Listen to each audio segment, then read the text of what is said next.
नमस्कार दोस्तों, स्वागत है आप सभी का मेरे चैनल आस्था मंदिर में।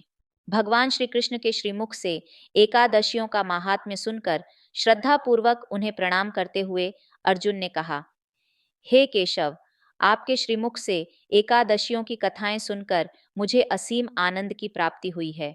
हे मधुसूदन, कृपा कर अन्य एकादशियों का महात्म्य सुनाने की भी अनुकंपा करें। हे अर्जुन, अब मैं माघ मास के कृष्ण पक्ष की षटतिला एकादशी व्रत की कथा सुनाता हूँ।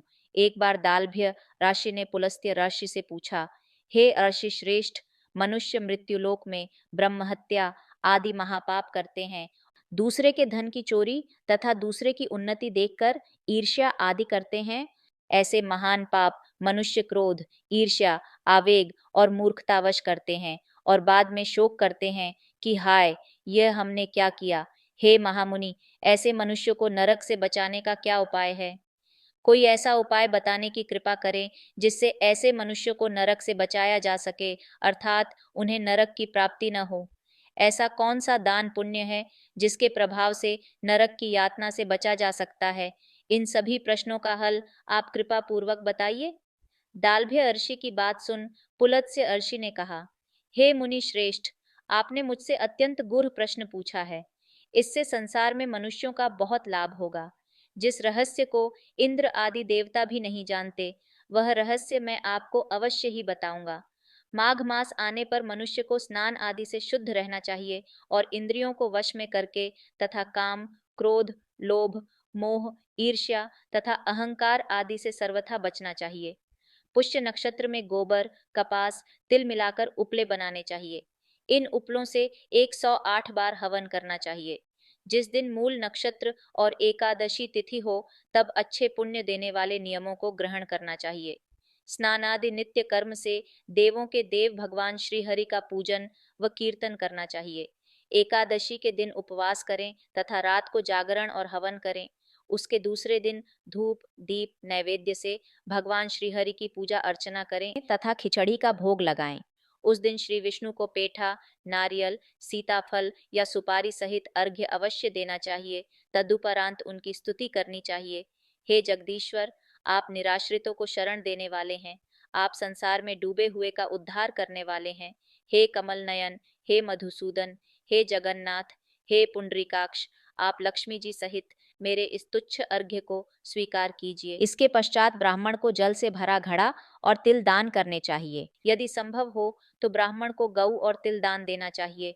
इस प्रकार मनुष्य जितने तिलों का दान करता है, वह उतने ही सहस्र वर्ष स्वर्ग में वास करता है।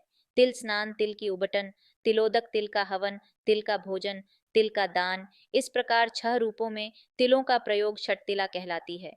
इससे अनेक प्रकार के पाप नष्ट हो जाते हैं। इतना कहकर पुलस्त्य ऋषि ने कहा, अब मैं एकादशी की कथा सुनाता हूँ। एक बार नारद मुनि ने भगवान श्री हरि से षटतिला एकादशी का महात्म्य पूछा। वे बोले, हे प्रभु, आप मेरा प्रणाम स्वीकार करें। षटतिला एकादशी के उपवास का क्या पुण्य है, उसकी क्या कथा है, कृपा कर मुझसे कहिए।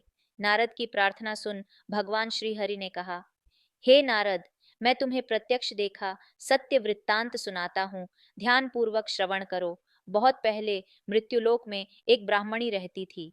वह सदा व्रत उपवास किया करती थी। एक बार वह 1 मास तक उपवास करती रही। इससे उसका शरीर बहुत कमजोर हो गया। वह अत्यंत बुद्धिमान थी। फिर उसने कभी भी देवताओं तथा ब्राह्मणों के निमित्त अन्नादि का दान नहीं किया। मैंने चिंतन किया कि इस ब्राह्मणी ने उपवास आदि से अपना शरीर तो पवित्र कर लिया है तथा इसको वैकुंठ लोक भी प्राप्त हो जाएगा, किंतु इसने कभी अन्नदान नहीं किया है। अन्न के बिना जीव की तृप्ति होना कठिन है। ऐसा चिंतन कर मैं मृत्युलोक में गया और उस ब्राह्मणी से अन्न की भिक्षा मांगी।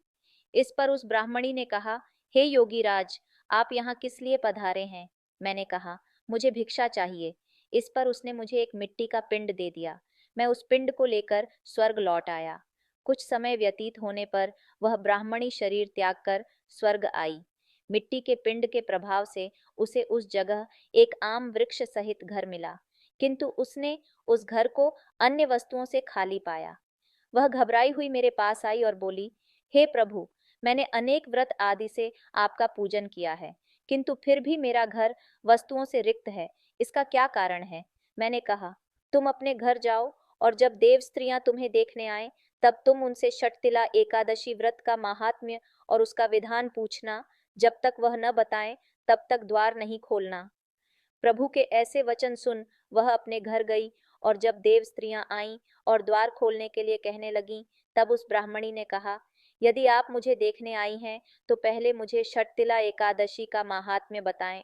तब उनमें से एक देव स्त्री ने कहा, यदि तुम्हारी यही इच्छा है तो ध्यान पूर्वक श्रवण करो, मैं तुमसे एकादशी व्रत और उसका माहात्म्य विधान सहित कहती हूँ। जब उस देव स्त्री ने षटतिला एकादशी का माहात्म्य सुना दिया, तब उस ब्राह्मणी ने द्वार खोल दिया। देव स्त्रियों ने ब्राह्मणी को सब स्त्रियों से अलग पाया। उस ब्राह्मणी ने भी देव स्त्रियों के कहे अनुसार षटतिला एकादशी का उपवास किया, और उसके प्रभाव से उसका घर धन्य धान्य से भर गया। अतः हे पार्थ, मनुष्यों को अज्ञान को त्याग कर षटतिला एकादशी का उपवास करना चाहिए। इस एकादशी व्रत के करने वाले को जन्म जन्म की निरोगता प्राप्त हो जाती है। इस उपवास से मनुष्य के सभी पाप नष्ट हो जाते हैं। धन्यवाद दोस्तों, आज हमारी पूजा यात्रा यहीं समाप्त होती है। अगर आपको यह वीडियो पसंद आई हो तो लाइक और शेयर करना न भूलें। हमारे चैनल आस्था मंदिर को सब्सक्राइब करें ताकि आप हमारी अगली पूजा विधियों और आध्यात्मिक यात्रा की वीडियो मिस न करें। आपके सुझाव और प्रश्न हमारे लिए महत्वपूर्ण हैं, तो कृपया उन्हें कमेंट्स में ज़रूर लिखें। फिर मिलेंगे। जय माता दी।